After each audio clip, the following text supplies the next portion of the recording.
Well, Pastor Ed here with Daily Devotions for Thursday, April the 4th, 2024.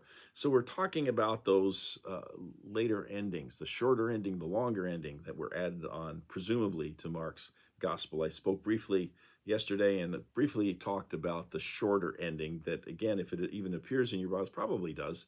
In the Revised Standard Version, certainly it does, the New Revised Standard Version.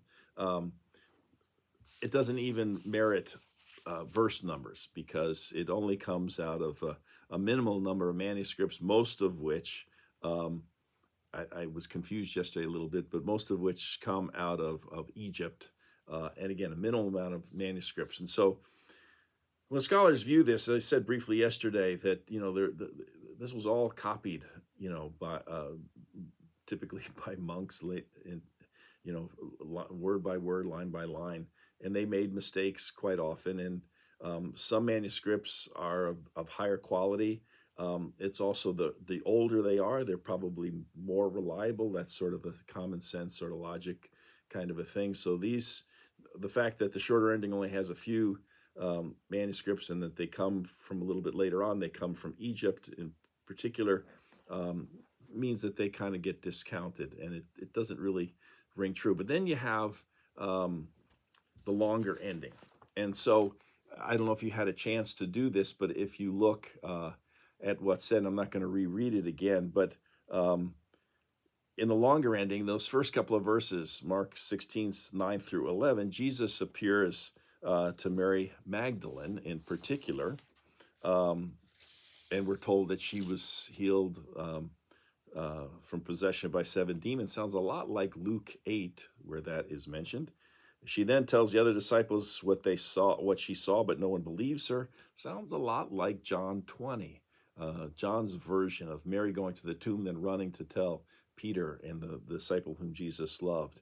And then in verses 12 and 13 of Mark, Jesus appears, quote, in a different form to 2 unnamed disciples that are out in the country, and they're disbelieved when they told others what they'd seen. Sounds a lot like Luke 24, 36 to 49, the whole encounter on the road to Emmaus, which is unique to Luke 24, but here seems to be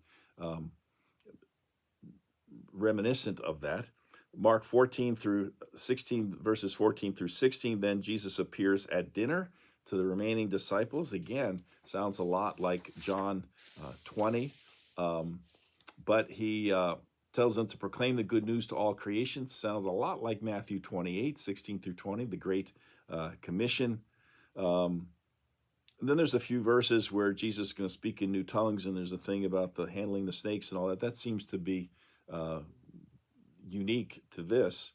But then in verse 19, Jesus is taken up into heaven. Well, that sounds a lot like Luke 24, verses 50 to 53, the very end of Luke's gospel. And also the ascension is at the very beginning of the companion act to Luke, the book of Acts.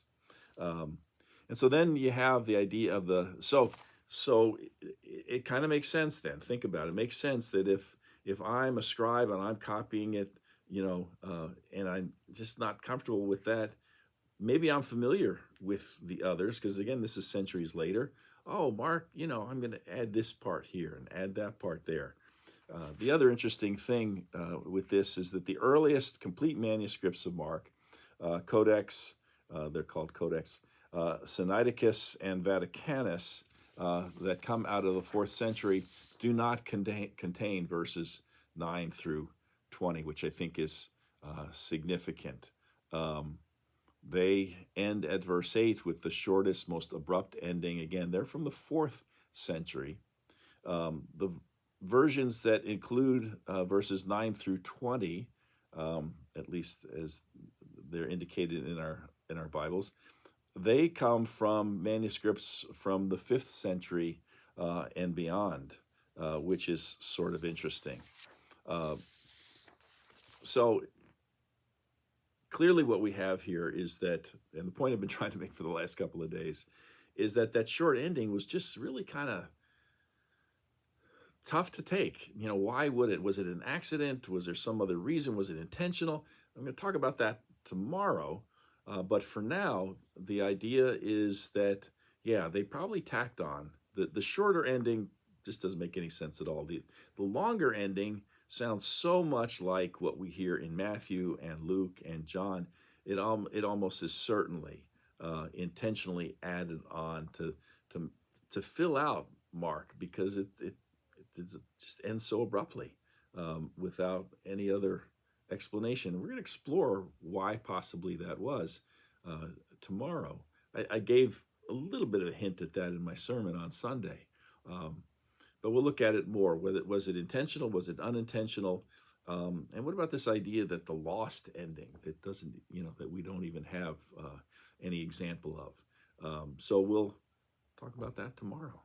So have a great day today. We'll continue the conversation tomorrow. Until then, take care. Bye.